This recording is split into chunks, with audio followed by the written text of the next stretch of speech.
Okay.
So put a mic on and take it around anyone here, and I'll keep an eye on Zoom.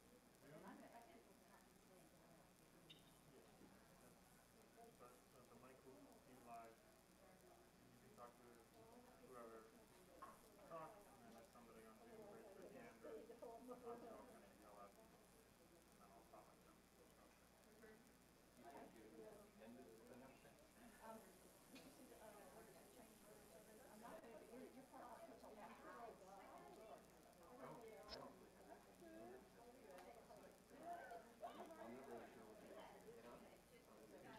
Okay, I have a slide.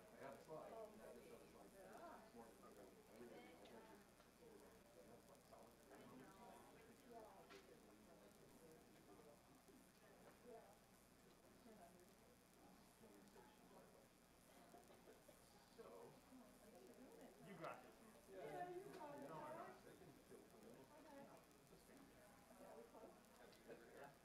10 o'clock? Oh, I can breathe.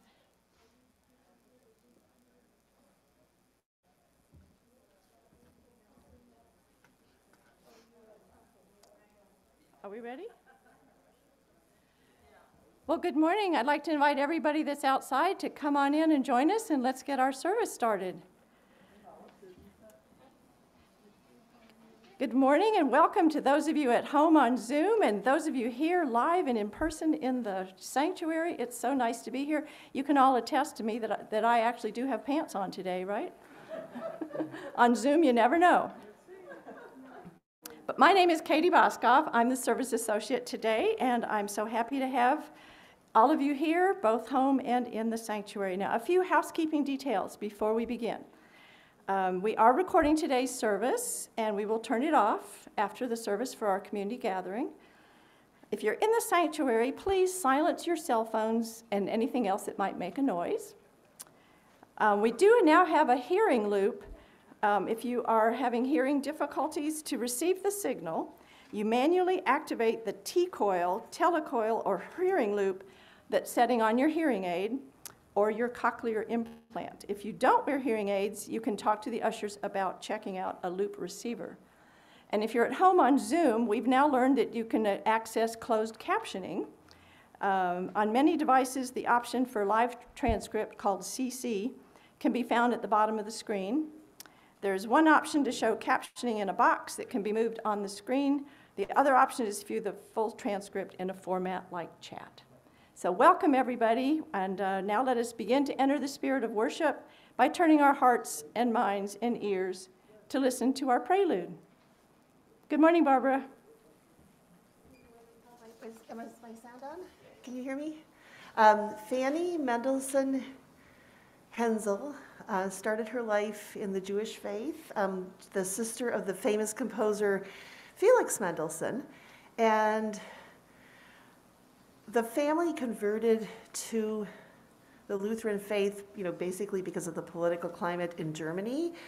But apparently Fanny really did embrace the Lutheran faith, and this is from her set called Das Jahr, which means the year, and it's the month of March, which normally has Easter in it, or sometimes does, and starts with the season of Lent, and goes through a very joyous tumultuous Easter, which I won't do, I'm stopping about halfway through.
Thank you, Barbara. Welcome again to the Sunday morning worship service of Summit UU Fellowship. We are a liberal religious community bound together by shared principles drawn from world religions, humanist teachings, nature and science, philosophy, and personal practice. We are a religion of love and inclusion. We aspire to the principles and purposes that are listed in the order of service. The mission of Summit is to commit ourselves to building a more compassionate, just, and sustainable world. If you're new to Unitarian Universalism or to Summit and would like to know more about us, we invite you to go to our website, summituuf.org, click on the visitors button, fill out our online connection card, and someone will follow up with you. We want to acknowledge that our fellowship resides on unceded Kumeyaay land, and that for more than 10,000 years, this land has been and continues to be home to the Kumeyaay people. We recognize the violent history of colonization in California and honor the legacy of the continuing presence of the Kumeyaay Nation. And now we will have our chalice lighting. Joni Mountain will help me light the chalice. I don't know if we lit a candle, did we? We did not.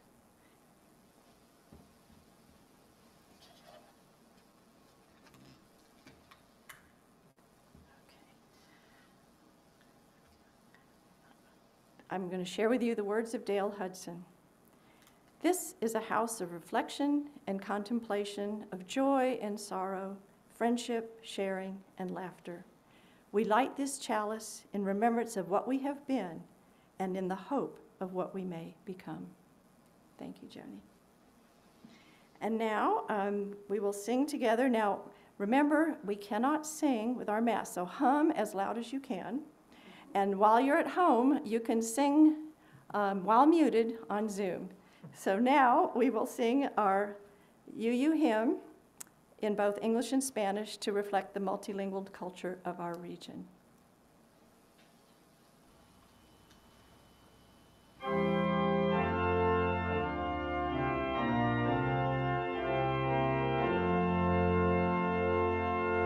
De todos bajo el gran sol, sur esperanza, fe, amor, verdad y belleza cantando, de cada tierra, cada voz.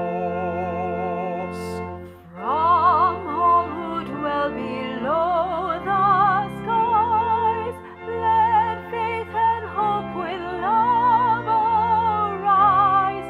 Let beauty, truth, and good be sung through every land, by every tongue.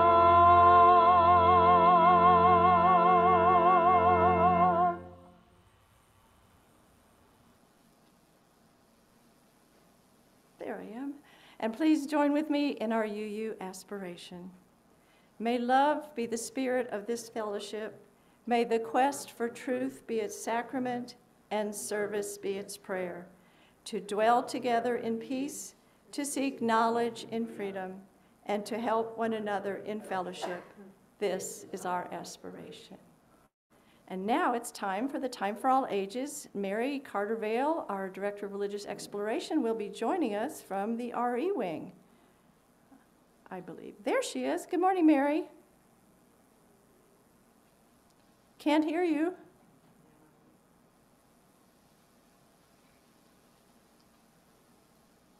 What needs to happen here to hear her?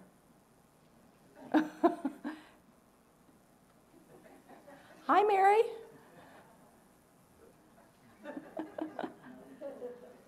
Technical difficulties.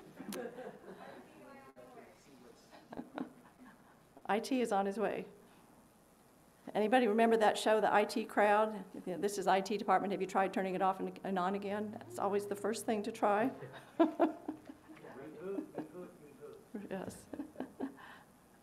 And I found that unplugging is different from restarting, so. It doesn't work on laptops anyway. It doesn't. Tyler, what's the verdict?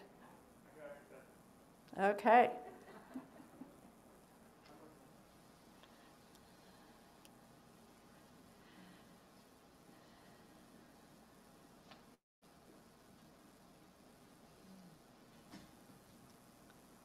So how about that weather?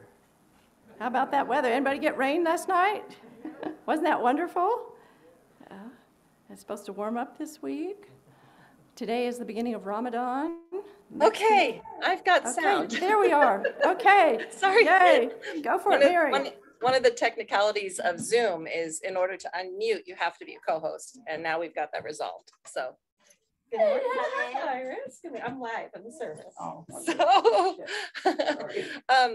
so I have a story for y'all today. We have more families that just arrived. Come on in, guys. Just squish your way in.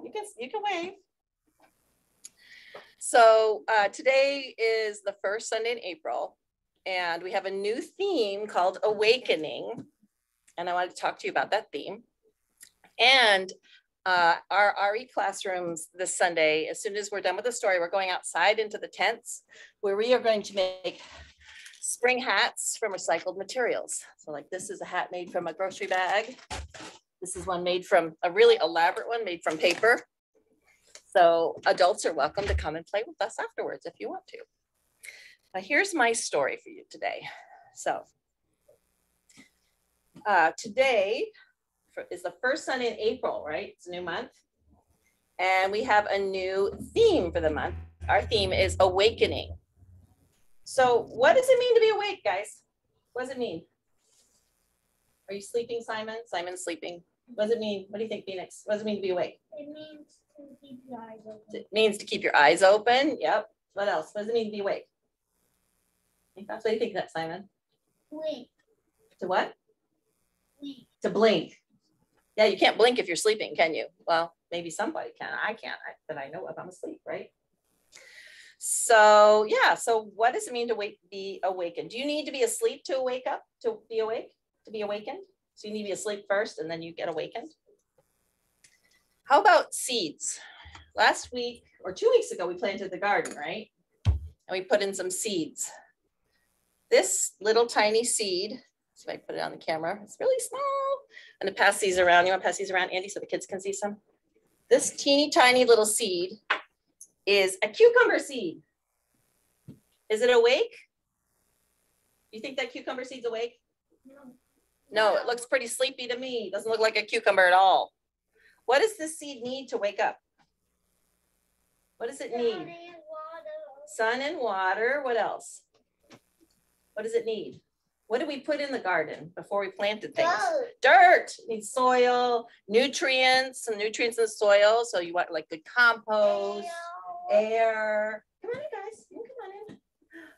Sophia and Lexi are here too. So yeah, so it needs all that and water and sun to wake up. And what happens when this tiny little seed wakes up? What happens? What does it turn into? A plant. It turns into a cucumber plant. I have a cucumber plant right here. It grows into this little plant that gets bigger and bigger. We actually had 3 cucumber plants like this in our garden and somebody ate 2 of them. So we're going to plant 2 more today. Some critter came in and ate them. So you have to plant them and they grow and they grow and they go from this tiny seed. And what happens when they continue to grow? You get this. What's that? It's a cucumber. Who do you see? And we're On the outside of seed, it's a seed coat. there is a seed coat on the outside. And when let's look at this cucumber. What's inside this cucumber? Here, let me pass that around so you can see it. If you look inside, there are tiny seeds to make new cucumbers inside the cucumber, right? So that's what happens when it wakes up. When a cucumber seed wakes up, it grows into a cucumber, Yeah. right? So awaken, you don't like cucumbers, Simon? Not your favorite, huh? So awakening also has another meaning. Do you know what the other meaning for awakening is? It means to suddenly be aware of something you weren't aware of before. Like those mind blown. Have you ever seen that? Mind blown, like something, you find out something, you're like, wow, I had no idea. That's so cool. Learn something new, right? So that's a way of awakening. So maybe you've never seen a cucumber seed before. That was the first time you ever saw or held a cucumber seed. And to think about that seed turning into a plant and then turning into a cucumber might be like, wow, I never thought about that.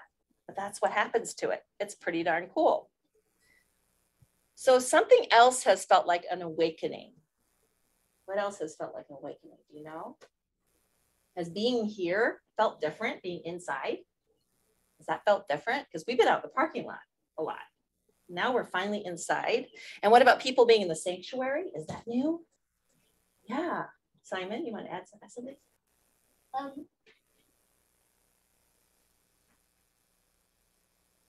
You can circle No. back. You can circle back later.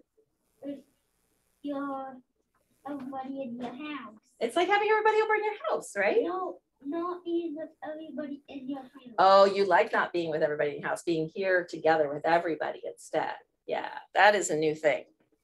So we're awakening relationships by coming back into the space, you know, it's different. And we're awakening to our muscles to being in person. For some of us, that feels kind of strange and different. And for others, it might be really exciting. And for some, it's not possible. And that's all okay, right?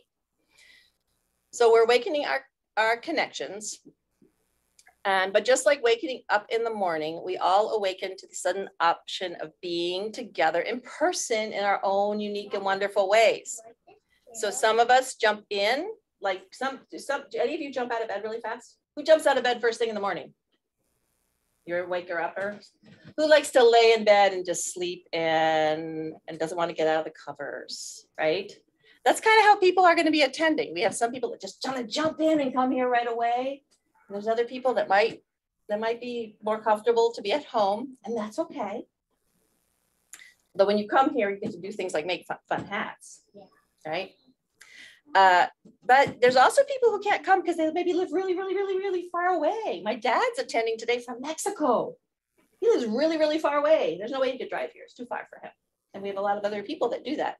Maybe you need to stay home because your body needs to be at home to heal, like you've had a surgery or something. Or maybe you don't have a ride. There's all kinds of reasons to stay at home. That's why we have Zoom going on at the same time as being here. We can all be awakened together. Do you have something to add, Simon?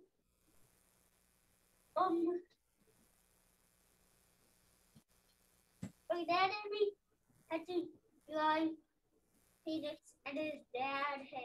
So you gave another family a ride.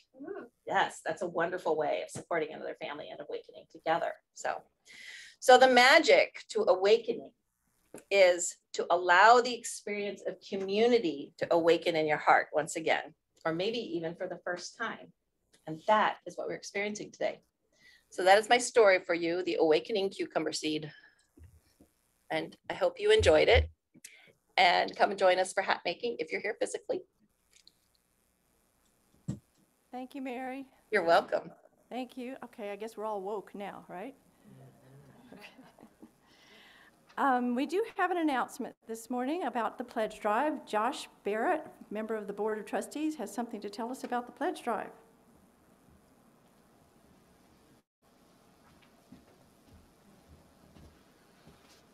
Morning, everyone. I'll be really brief this morning. In a moment, we're going to show you our first of the display slides, so we all know where we are in terms of our pledge drive number. But before I do that, I actually wanted to give a heartfelt, earnest thank you to the people that decided to speak and give testimonials over the last several weeks. I know that some of you who did that, speaking in front of people or speaking into your screen isn't the most comfortable thing for you to do, so I'm thankful for the people that stepped out of their box and did something that they felt heartfelt about telling people why Summit is so important to them. And if you didn't already see it, after our initial launch party on the 27th, we had $127,000 in pledges. Since then, we've had a few more. We're now at $153,000 in pledges, which is wonderful progress for only being in our first real week of the pledge drive. So you'll see me or somebody else up here again over the next several weeks while we're doing this to keep you posted on where we are so we can get to the highest number we can possibly get to so that we can continue our search for a full-time settled minister. I'll be seeing you again next week. Thanks, everybody. Thank you, Josh. Well, this morning I'm delighted to welcome back to our pulpit live and in person Peter Bolland. I've discovered that he's way taller in person than he is on Zoom. He's what we used to call a long drink of water. For those of you who don't know Peter, Peter is a professor of philosophy and humanities and department chair at Southwestern College. He received his BA in religious studies from UC Santa Barbara and an MA in philosophy from San Diego State. In addition to his college commitments, he lectures on a wide variety of philosophical, spiritual, and mythological subjects all over town.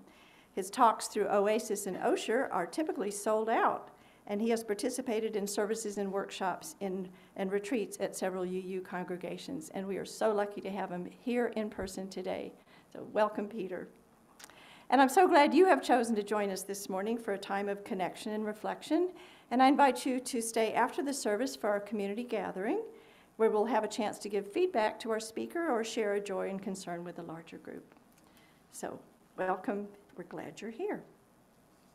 The first reading this morning is by Henry David Thoreau, To Live Deliberately. Why should we live in such a hurry and waste of life? We are determined to be starved before we are hungry. I wish to live deliberately, to front only the essential facts of life.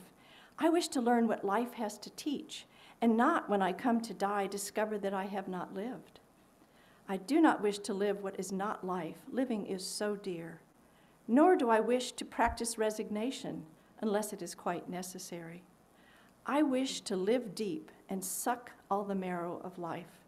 I want to cut a broad swath, to drive life into a corner and reduce it to its lowest terms. If it proves to be mean, then to get the whole and genuine meanness of it and publish its meanness to the world. Or if it is sublime, to know it by experience and to be able to give a true account of it.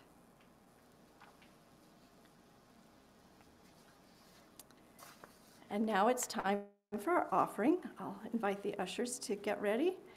We are a fellowship and supported entirely by the voluntary generosity of our members and friends, and we greatly appreciate those faithful pledgers who continue to keep up their monthly contributions.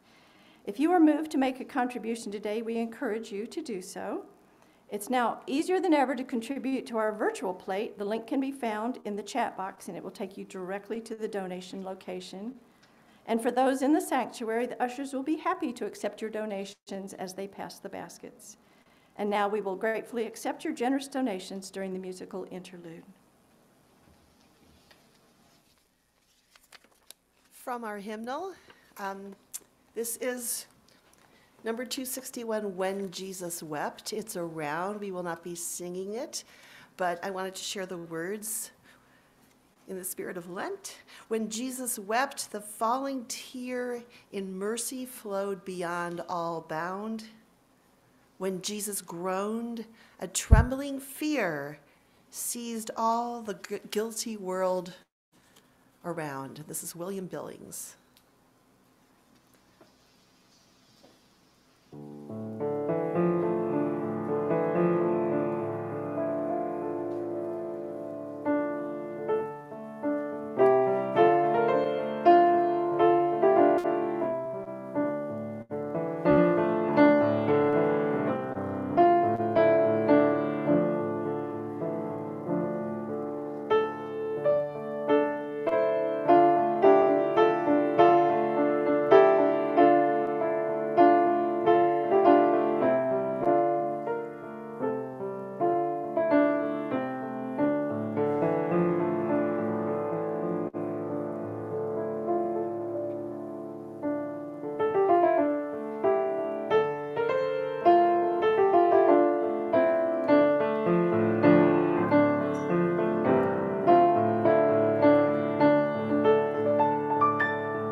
Thank you, Barbara. Our second reading today is by Hafiz, who was a 14th century Persian poet, and this poem was translated by Daniel Ladinsky. It's called Now is the Time. Now is the time to know that all you do is sacred. Now why not consider a lasting truce with yourself and God? Now is the time to understand that all your ideas of right and wrong were just a child's training wheels to be laid aside when you can finally live with veracity and love. Hafiz is a divine envoy whom the beloved has written a holy message upon. My dear, please tell me, why do you still throw sticks at your heart and at God? What is it in that sweet voice inside that incites you to fear? Now is the time for the world to know that every thought and action is sacred. This is the time for you to deeply compute the impossibility that there is anything but grace. Now is the season to know that everything you do is sacred. And now we will listen to our meditation hymn, Find a Stillness.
Good morning, everyone. Thank you for this wonderful invitation. Thank you for your lovely introduction. I sound pretty busy, but it's always a great pleasure to come into a space like this. And look at how many people are here this morning. I've spoken to you, to this community, twice via Zoom, but I've never physically been in the room until now. So this is really a thrill. What a beautiful space you have all co-created, and it's a thrill to be here today. So I'm thinking with you today about Lent, and I know some of you, depending on your past, know exactly what Lent is, but I've also met a lot of people in the Unitarian Universe who have never heard of Lent before and don't really know what that is, and it some associations with those other churches and lots of rules and lots of shame and that kind of thing. And austerity. So I'm in the business of thinking kind of across all the borders and intersections between the world's religions, the world's mythologies, the world's philosophies. And so I'm caught by what Lent was and what it might be in a new understanding through a new set of lenses. So that's what I'm thinking about this morning with you for a little while. I know the Unitarian world is a great place for inquiry, for rational discourse, for investigation. and open-mindedness, and so it's a real thrill to be here. And the talk I'm giving today, as you see in the program there, is called Lent for the Rest of Us. And I mentioned that to somebody, and they said, oh, that's like Festivus. So a Seinfeld reference there for some of you. Perhaps that was subconsciously stewing in my mind as I thought of this title, Lent for the Rest of Us. So isn't Lent that silly, kind of depressing, puritanical practice of denying yourself pleasure to punish yourself because you're such a wretched sinner? And therefore, y'all want nothing to do with it, right? So it's a theology from another time, from another place, what my friend, the Reverend Caleb Lines at University Christian Church calls bad theology. Bad theology. And I love it when Christian ministers in what you might think are traditional Christian churches start giving sermons called Bad Theology. He did a whole series called Bad Theology. And he just went down the list, and original sin was the first one to go. So, those of us on the progressive side of things here in the Unitarian world and throughout New Thought aren't the only ones who are thinking, I think, in fresh ways about some of these old, calcified theological notions. So I know we're good at keeping an open mind around here, but let's check back with what Lent is traditionally thought to be in mainline Christian circles. What is Lent in traditional Christianity? Well, it's this 40-ish day celebration. As you heard today from Katie, today's the first day of Ramadan. So our Muslim brothers and sisters today start a 30-day, month-long religious observation that has a lot to do with austerity. Devout practicing Muslims will not eat food or drink water from sunrise to sunset starting today for 30 days. They get up in the dark, they have a little drink, they drink of water, some simple breakfast, and then they don't touch water or food again until the sun goes down for a whole month. And then after that, they have a crazy party with lots of food. So if you have any Muslim neighbors, kind of warm up to them.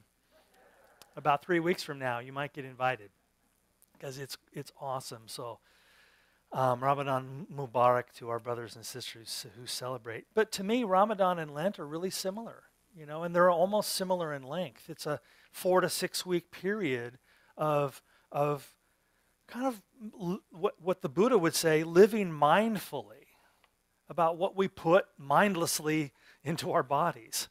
And instead, as the Thoreau quote said, living deliberately. And that's something that I know we all think we're doing, but for Lent, I have given up Facebook. That's my big sacrifice. And I have to tell you that on my cell phone, when you open your phone, it has all the apps there, right? I have hit the Facebook app about 6 times in the last 4 weeks. We're 4 weeks into Lent. It started March 3rd. We're about a month in. And I've hit that app about 6 times. Nothing happens. It just says, you're logged off because I deactivated all my pages. But that's just automatically, phone, hit the Facebook. We're like robots. Or maybe it's just me. But, there's a lot of habitual unconsciousness in our lives. Maybe Lent is about waking up, to use the cucumber reference, waking up from that unconsciousness. Maybe that's what Lent is about. Maybe it's more Buddhist than anything else. So it starts, of course, on Ash Wednesday, and the day before that, as we know, in much of the world is called Carnival, the festival of the flesh, of the carne, or in French, Mardi Gras, Fat Tuesday. It's that day of lecherousness and debauchery and obscene consumption, because you're heading into 6 weeks of, cutting back. And on the traditional Christian liturgical calendar, which is kept in some of the more formal-leaning liturgical churches, of course, our brothers and sisters in the Catholic tradition, the Anglican movement, and as it's practiced here in the United States, Episcopalians, and to a lesser extent, a lot of the other mainline Christian communities like Methodists and so on and so on. Lots of different Christian churches do Lent in various ways. Ash Wednesday, you go and get the ash on your forehead, which seems really cool to me, to just mark yourself as you walk around that day like, hey, I know that, as Buddha said, all forms arise and all forms fade. None of us owns any of this. everything is going to melt like butter in the sun.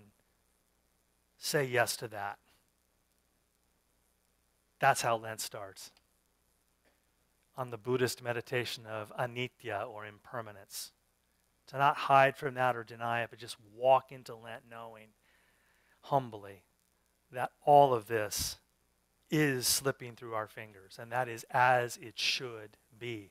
And we must live in the holy yes to that knowledge. And so that goes on for about 40 days. This year I think it's 43 days, or the calendar kind of moves around a little bit. So Lent, I got to look into it a little more deeply. It has really ancient roots that cross all cultural, geographical, and temporal boundaries. A lot of indigenous peoples around the world practice, they don't call it Lent, right? But they practice a form of austere retreat, to step away from the steady consumption of food, to live out in the wilderness on a vision quest. Or in the Hebrew Bible, we see dozens of examples of those good Old Testament prophets. Before they had their visions, they'd go into the desert and fast for 40 days and 40 nights.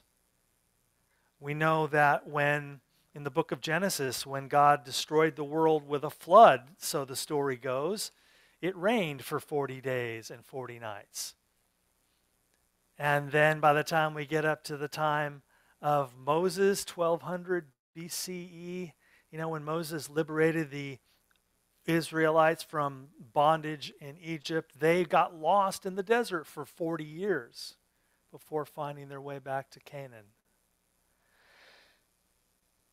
And then bouncing to the New Testament, we know that a couple of the Gospels tell us that when Jesus was baptized by his wild cousin John the Baptist, he came up out of the Jordan, and God said, "You are my son in whom I am well pleased." And Jesus had to go to the desert for 40 days and 40 nights to process that. And not eat.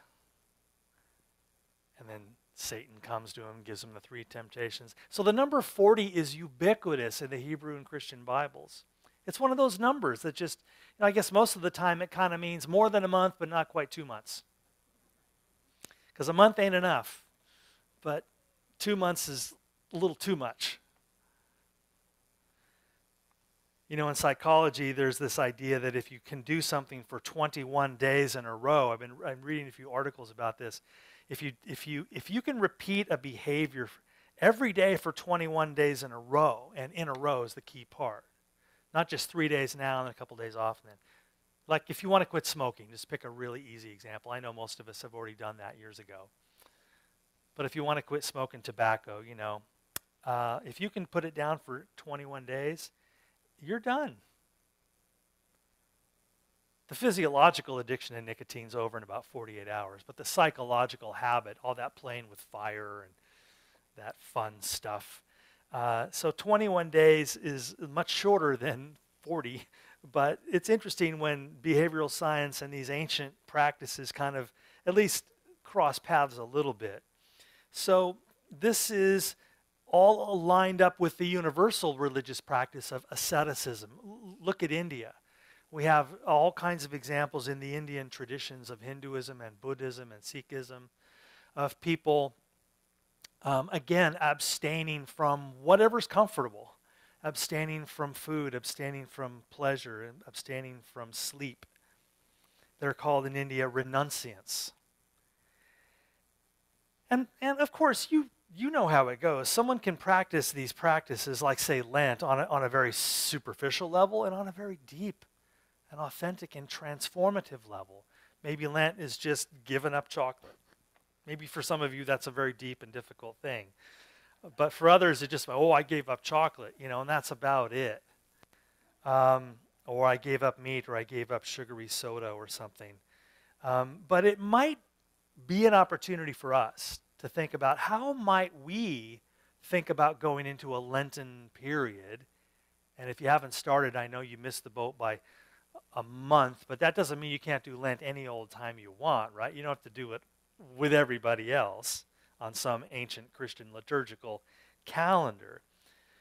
So there's a couple things I want to do now to think more deeply about Lent, both in its traditional Christian form and in the way that we might fruitfully adapt this practice into our own life if we wanted to.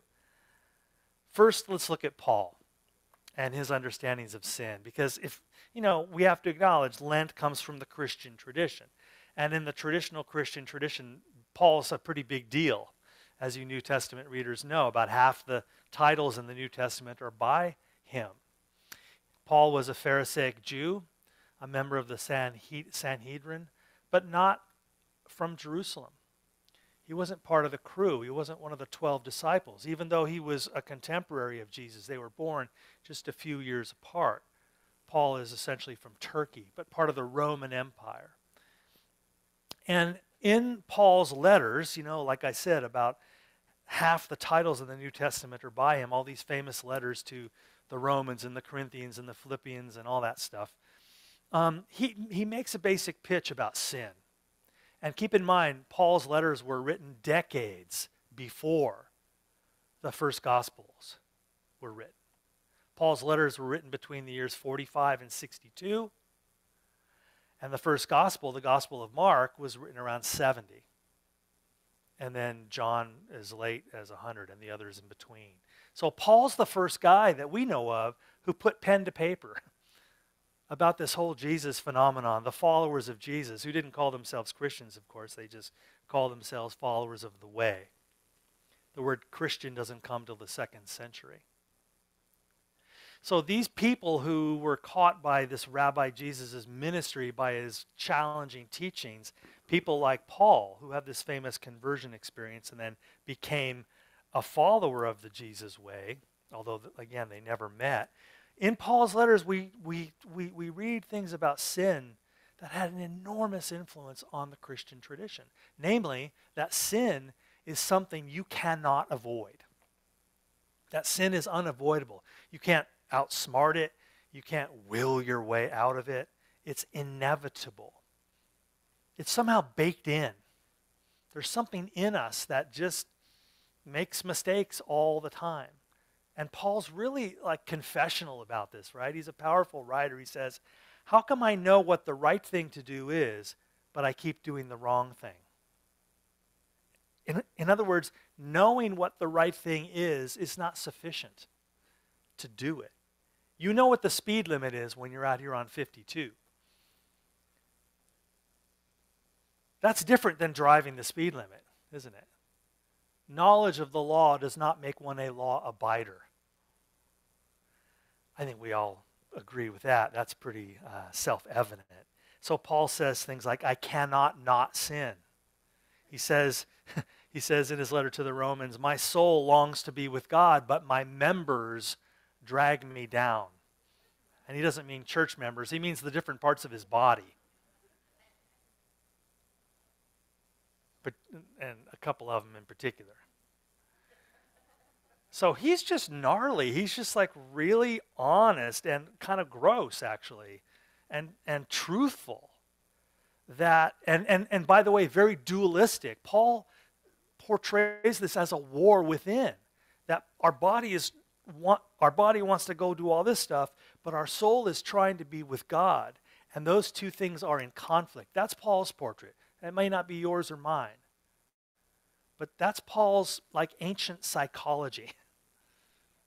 That's what's going on in here. It's a bit of a mess. So in the hands of Augustine, the great church father 300 years later, St. Augustine in the Roman Catholic Church, this becomes the doctrine of original sin. And y'all are familiar with that.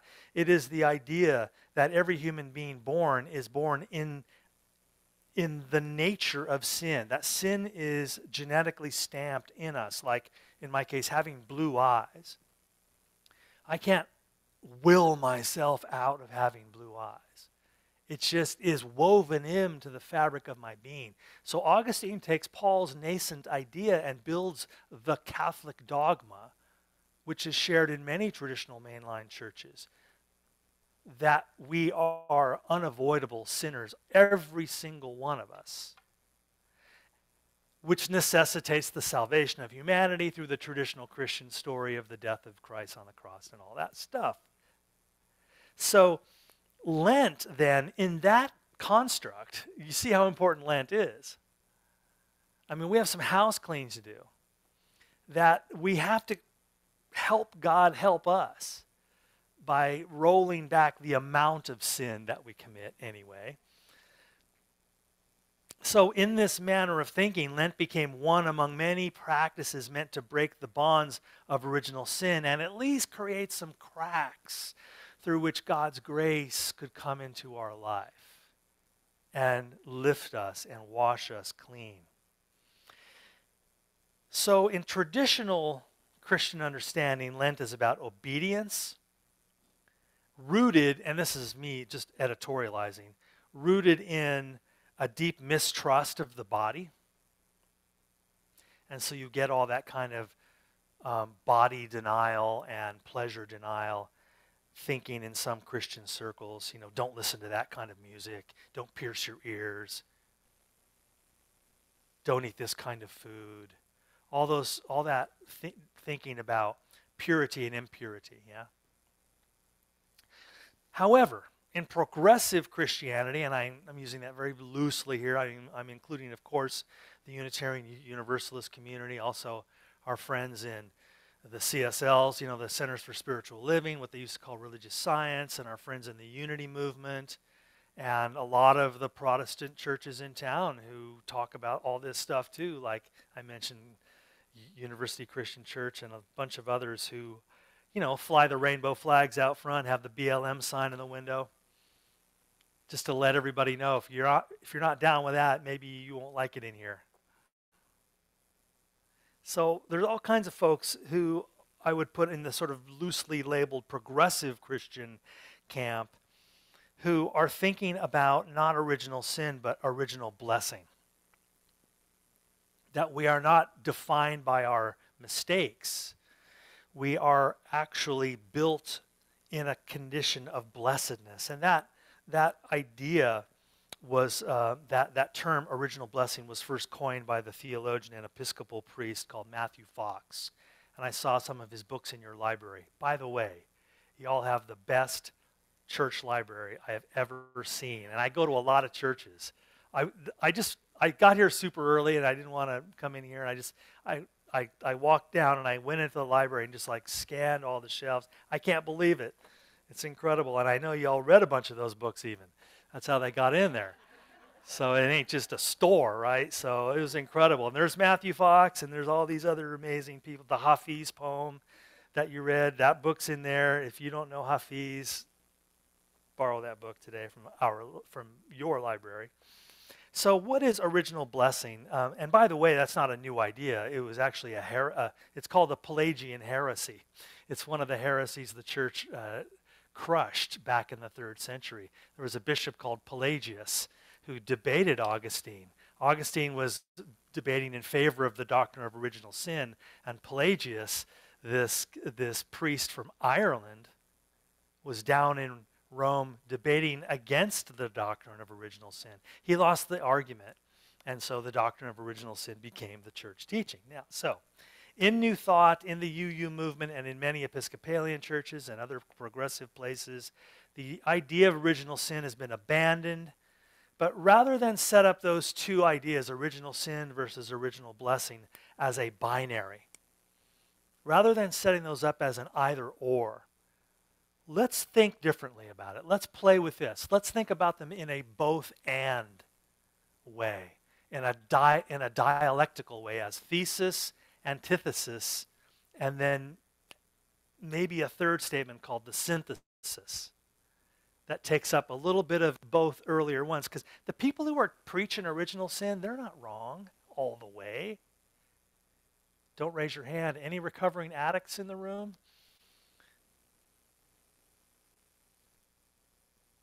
Those of us who have recovered from drug and alcohol addiction can tell you with extreme and often gritty clarity about how knowing what the wrong thing is to do is not enough to get us to put down the bottle, the meth, the pornography addictions, the lying, all the other things that we did to break every promise to ourselves and to those we said we loved the most. So before you throw original sin out, pause for a second and go, well, Paul's trying to identify something real right there. Maybe he went too far, maybe, whatever. So maybe both original sin and original blessing are both a little bit right. And as we look inside ourselves, we notice that. Have you ever done anything that you didn't want to do? Doesn't it in fact seem that there is something in us beyond the influence of our free will? On the other hand, regarding original blessing, yet isn't the doctrine of original sin just too pessimistic? Isn't it also true that we are not bound only to sin and we are not just hopeless, that there is also a solution within us that is rising up, that is enabling our self-repair? So what might that synthesis be? I'm going to turn to Hinduism for a minute, because I think in the Hindu tradition we see a really, I think, kind of subtle and sophisticated way of putting that binary back together. And they do it this way. They say that human consciousness, and in all things in fact, are comprised of three different energies. Tamas, which is the lowest, most unconscious form of energy. Rajas, which is kind of frantic energy. And then sattva, which is illumined consciousness. All of us have these three, they're called the three gunas in Sanskrit, and guna means thread. So like everything is woven from these three threads, tamas, rajas, and sattva. Therefore, you and I and all things are composite beings. We have all that going on inside of us. In the Bhagavad Gita, Krishna tells Arjuna, we are driven to action by our natures. For example, I'm thirsty, so I drink. I'm hungry, I eat. It's not really a free will thing, right? Free will doesn't really weigh into it. The fact that I'm a biological being that has an internal temperature of about 99 degrees means I have to push fuel into this mouth with some frequency. And here's how we might close the loop. What if practices like Lent are not meant to punish the hopeless sinner within us by demanding our loyalty, our fealty, our conformity to an all-powerful church? What if Lent, with this new both and understanding taking root within us, what if Lent was simply a practice designed to change us from within? And in the traditional English translation of the Bible, you hear the word redemption a lot. And redemption is English for a Greek word, metanoia. And what metanoia simply means is to change your mind. So redemption has a lot of like religious connotation to it, yeah? But changing your mind, that sounds a little more simple, a little cleaner. So the purpose of these spiritual practices, perhaps, practices like Lent, are to change us. And what if we started thinking of Lent not as an obedience to an authority, but as an opportunity to practice periods of conscious renunciation, to let go consciously of things, to help rewire neural pathways and deepen our freedom? You know, we become what we think about. We become what we do. Our repeated actions become habit, and habit constructs character. That's how Aristotle put it. So Lent, then, even for those of us not affiliated with formal liturgical churches, might prove to be a very powerful, effective spiritual practice, breaking the tenacious spell of unconscious consumption and the tyranny of the appetites. Living on purpose instead of living on autopilot.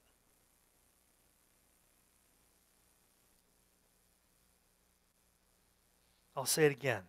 Practices like Lent, periods of conscious renunciation, of letting go, help rewire neural pathways and deepen our freedom. Isn't it a paradox? That by surrendering to a program like Lent, you might actually become more free. And that's the paradox at the heart of all the 12-step recovery programs as well. By admitting your powerlessness, you get all your power back. It doesn't make any sense to the rational mind. It is a fundamentally mystical paradox. So it's a delicious paradox that discipline leads to liberation. I didn't see that coming. It turns out that licentiousness is not the same thing as liberty.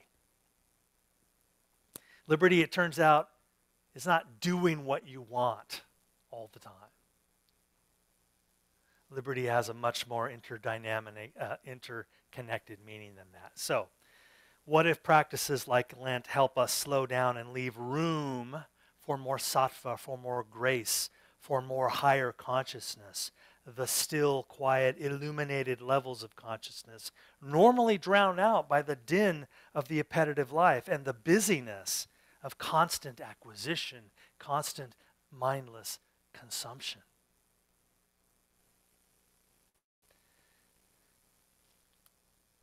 So Lent doesn't only mean giving something up, by the way. A lot of people during Lent, they add things in, finally getting real about a daily meditation practice.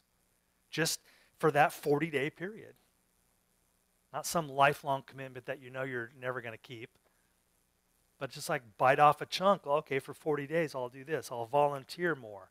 I'll do scriptural study. I'll do times of creativity. I'll do times of stillness. I'll walk out here in Mission Trails and just do forest bathing. Not take any pictures. Take nobody with me. Don't talk. No dogs. Just go alone and be in nature without plan. You're not out bagging peaks, taking selfies on top of all 7 of the peaks. That's great, but that's not this.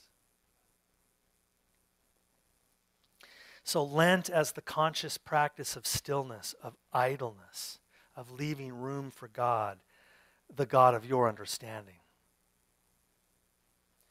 So it turns out, finally then, I'll wrap up here, it turns out that Lent is not just this musty old ritual about shame and control. In fact, quite the opposite, I think, as I'm understanding it more, and I've been practicing it for the last 2 years. So I'm not some veteran of Lent. But I think it's not about shame, it's about unfoldment. It's not about control, it's about freedom. It just might be the practice that opens up the door to transcendent awareness, the infinite value of not only every human being, but all sentient beings in the entire planet and the entire cosmos. From the stillness of Lent, from the stillness of Lenten consciousness, you see it all now as it really is, bound inextricably together in a web of interconnectedness, what Thich Nhat Hanh called interbeing, of love. For with that sattvic awareness comes a deep and great healing.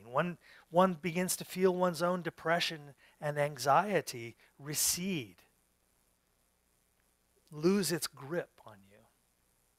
One begins to feel less judgmental, less mired in one's own opinions, more present, more awake, more loving. We all know that wounded people heal. And we all know that wounded people wound other people. And we all know that healing people heal. One begins to experience what Paul called a peace that surpasses all understanding. Or in Hinduism, Sat Chit Ananda, boundless being, boundless consciousness, boundless bliss. In Buddhism, we might call it simply awakening, as we learned about this morning also. Born of right mindfulness. So in my view, there's this great wisdom in the practice of Lent that I hope we haven't overlooked in our efforts to run from the wounds that our childhood religious communities gave to us. Those of you that didn't grow up in the UU world. people who are on exile from other traditions. Maybe there's something about Lent worth saving.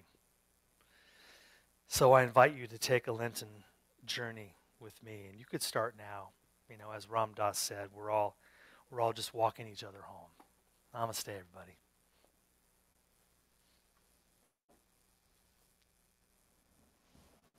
Thank you, Peter. Can't wait to hear what the discussion period is going to be like today.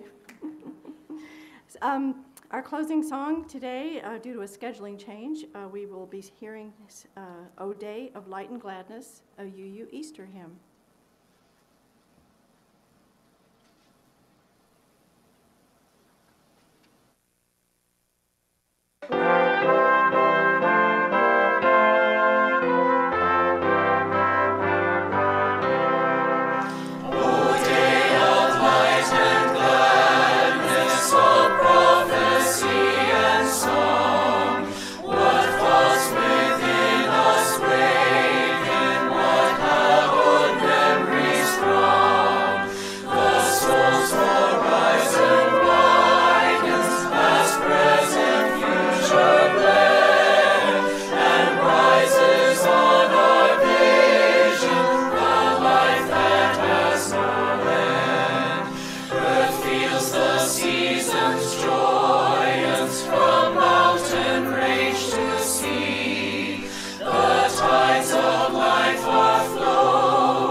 Service by extinguishing our chalice. I invite you to stay afterwards for a time of community gathering.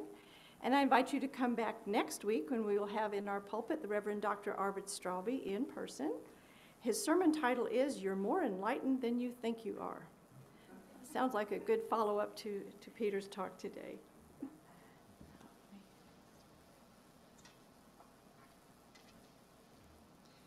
We extinguish this flame, but wait.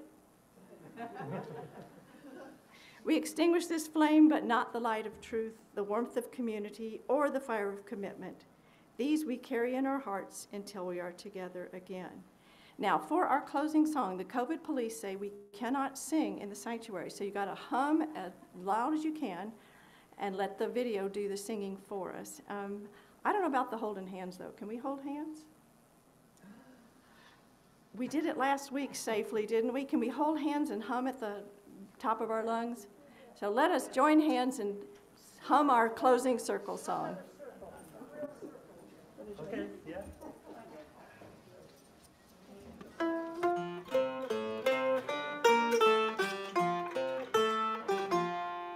Together, hand in hand, in fellowship we stand. Before we go, we'll share the glow of standing hand in hand. Together, hand in hand, in fellowship we stand. Through laughter, tears, through hopes and fears, together we shall stand.